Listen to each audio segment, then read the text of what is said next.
Kita masih ketemu lagi di Stand Up Comedy Show. Kita masih di Stand Up Comedy Show spesial Imlek, tepuk tangan. Tadi kita udah saksikan Aldes dan masih ada 4 komik lainnya. Siapa komik berikutnya? Langsung aja kita panggil. Tepuk tangan untuk Erwin.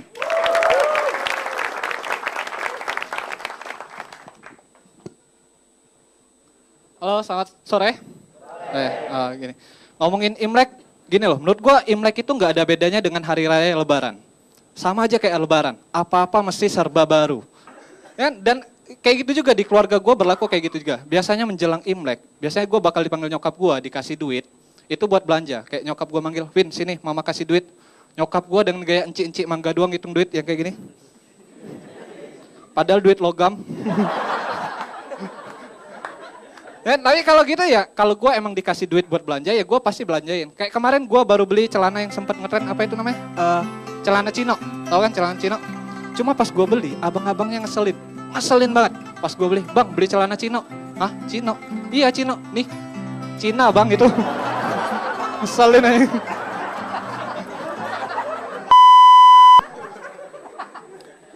Tapi ngomongin Imlek, gak bakal bisa lepas dari yang namanya angpau. Tahu angpau kan? Yang isi kacang hijau, kacang merah. Bapak ya? Ya, bercanda. Slow. Nyantai. Tapi itu deh, kayak zaman dulu itu anak-anak kecil Cina itu biasanya sering banget dipalak pas hari raya Imlek. Karena abis dapet angpau, megang banyak duit, makanya sering dipalak. Tapi menurut gue sih itu dulu. Sekarang zamannya udah berbeda. Kita lihat gubernur kita siapa sekarang? Pak Ahok. Kita bayangin aja misalnya anak Pak Ahok dipalak. Siapa yang berani malak anak Pak Ahok? Ya bapaknya gubernur gitu. Kalaupun anaknya Ahok ini dipalak, ya dia tinggal ngadu aja ke bapaknya. Anaknya Ahok nih dipalak, pulang ngadu. Kako papa. Kurang ajar lu.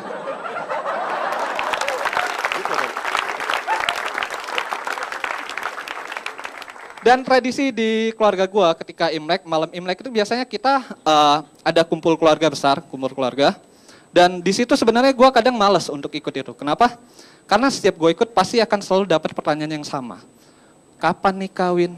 Mana pacarnya kok nggak dibawa? Ya gini, gue emang jomblo. Tapi yang jadi pertanyaan gue tentang cewek adalah, kenapa sih cewek suka ngambek kalau cowoknya lupa ngabarin? Mereka bakal ngambek kalau cowoknya lupa ngabarin. Kejadian sama gue.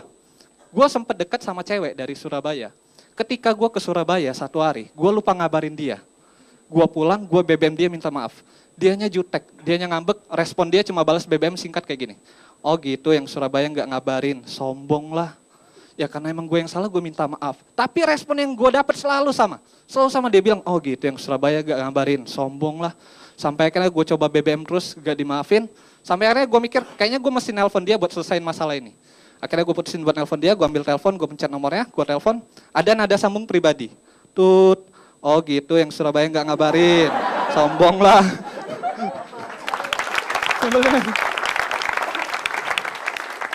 Kan, tapi tetap aja teleponnya nggak diangkat, gue kesel, gue matiin, nyokap gue nyamperin gue. Dalawin, cewek kayak gitu mah lupain aja, nggak bener tuh cewek. Ngapain sih dipikirin? Udah lah, lihat mama nih, kayak biasa aja cewek kayak gitu. Bentar, papa kamu telepon. Halo pak? Oh iya, papa nggak pulang hari ini? Kemana? Surabaya. Hah, Surabaya? Oh gitu, yang Surabaya nggak ngabarin. Gitu. Ikut-ikutan juga. Tapi ketika terakhir ngomongin menurut gue orang Cina, tapi gue sempat ngerasain yang namanya sekolah di sekolah negeri. Sekolah di sekolah negeri gue sempat rasain, dan disinilah gue bisa belajar banyak hal. Gue bisa tahu itu apa yang namanya tadarusan, gue bisa tahu apa itu yang namanya Asmaul Husna. Bahkan gue pernah ikut yang namanya pesantren kilat. Serius, gue pernah ikut yang namanya pesantren kilat. Disinilah gue cuma mau buktiin kalian kalau perbedaan dalam beragama itu bukan lagi menjadi penghalang untuk kita bersosialisasi. Setuju?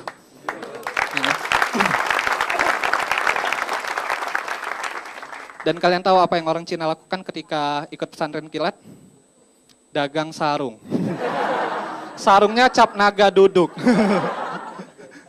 Dan tapi selain gue sekolah di sekolah negeri, gue juga sempat ngerasain sekolah di sekolah swasta.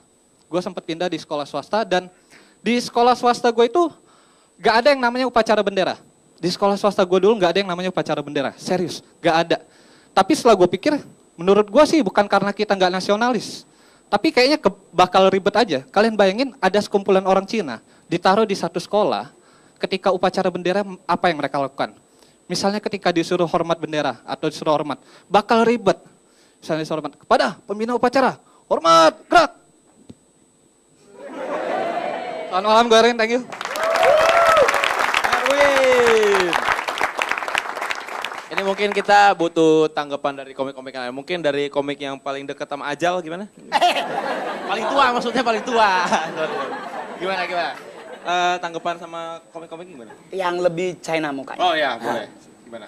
Iya, beatnya Erwin tadi Mongol banget tuh. Iya, Mongol cantik, cowoknya jelek. Ada tanggapan lain? Biasa keren. Enggak, gue mau bagi ini aja sih. Apa tuh? Nah, Sigit. Ya Allah, biasa combro lu. Ngeliatnya kayak makan, kan Imlek kita. Ini Erwin tadi juga teman gue sering main ke rumahnya. Bener tuh, emaknya suka gini-gini nih. Tapi bukan ngitung duit, lagi nyisirin kumis bapaknya. Oke, masih ada sisa 3 komik lagi, jangan kemana-mana, tetap di Stand Up Comedy Show. Bapak mana Bapak? Di Beijing. Wet yao.